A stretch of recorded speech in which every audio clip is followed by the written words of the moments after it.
We talked earlier in the show, Field Yates, about Leonard Fournette and his injury, yet T.J. Yeldon's still out there in a ton of leagues. Yeah, about 52% available for T.J. Yeldon and 12 touches in every game so far this season. Obviously, Fournette has played in 2, but not finished either and missed 2, so Yeldon's workload is not a major surprise.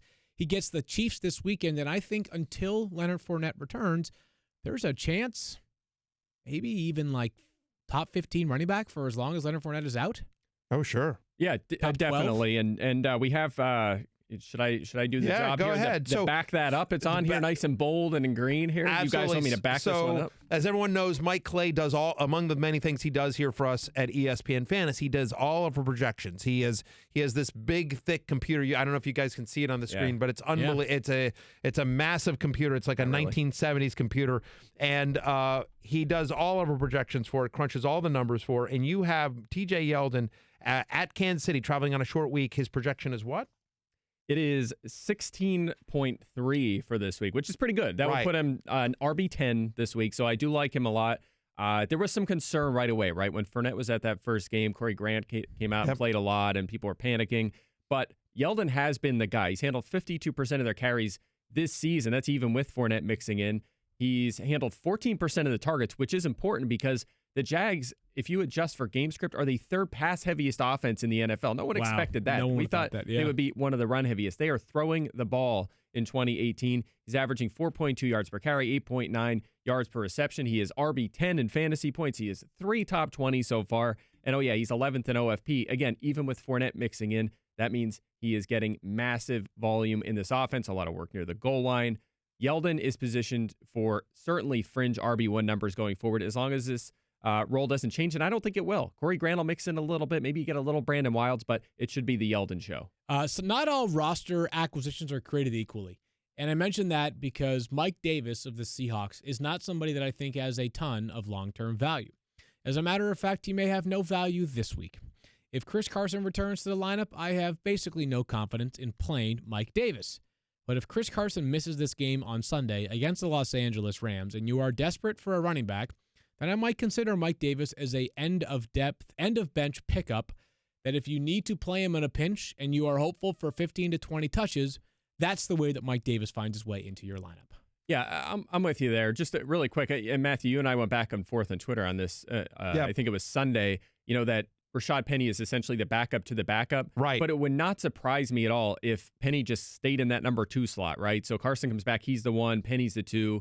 Davis maybe gets 5 to 7 touches. So it's weird because there's just conflicting reports out of Seattle. So I'll say this. So Bob Condata, who does a real nice job, Bob tweeted out, this was yesterday, that Pete Carroll, this is let's see, I want to make sure I get his tweet exactly right. Pete Carroll says Mike Davis will continue to fit into running back rotation even once Carson comes back. That's from Bob Condata, who covers the Seattle Seahawks for the Seattle Times. Right. And so, but I will tell you, our own Brady Henderson also tweeted out something like after the game, and this is a tweet that he wrote. It was a bit of a surprise when the Seahawks made Chris Carson inactive, and another surprise when they make Mike Davis their lead back instead of first-round pick Rashad Penny. Pete Carroll said Carson, quote, just couldn't get right with his hip injury, and the team felt it would be better to go with the veteran Davis in the number 1 role against Arizona rather than, quote, putting Rashad out there without any warning at all. Hard to argue with the results after Davis rushed for 101 yards and 2 touchdowns and 21 carries. Penny, 49 on 9 attempts. Said Carroll, quote, Mike just came through beautifully. Our guys really believe in this guy because of all the work that he's done since he's been here. So it is confusing in Seattle. I agree with you, Field, in that I think with all 3 guys being equal, I think Chris Carson is the Seattle running back you want to have. But I don't have a ton of confidence in Pete Carroll recognizing what I believe. Yeah, I mean, no question. It seems like they've been he changed fickle in the win. past, right? I mean, this is a team that has always had a cast of running backs, so sometimes you get comfortable with the Seahawks running back and you get burned a week later because that's just how it goes. But the only reason I bring all that up is just also to say that it seems like what Brady is saying here, Brady Henderson, again, who covers the team for us here at ESPN, is saying sort of what Mike is suggesting here is that because the suddenness of like Carson being inactive, they just felt more comfortable with the veteran in Davis, but that in terms of the global season-long depth chart, Penny is still possibly the number 2. All that said, if you have Chris Carson, You might need to add Mike Davis. And we all do expect Carson back this week. We hope him back. He is back this week. Not a great matchup against the Rams, however. Our last one here on the running backs I'll mention is Nyheim Hines, who is intriguing. We've talked about him in some length so far this season. He's got 22 catches through 4 games. Now, 9 of those came in week 4, but we talk about how these quarterbacks are at an advantage, like Derek Carr and Jameis Winston, because they have bad defenses, which means you have to throw it a lot. Nyheim Hines has a same advantage because the Colts do not do much in the way of defensive resistance.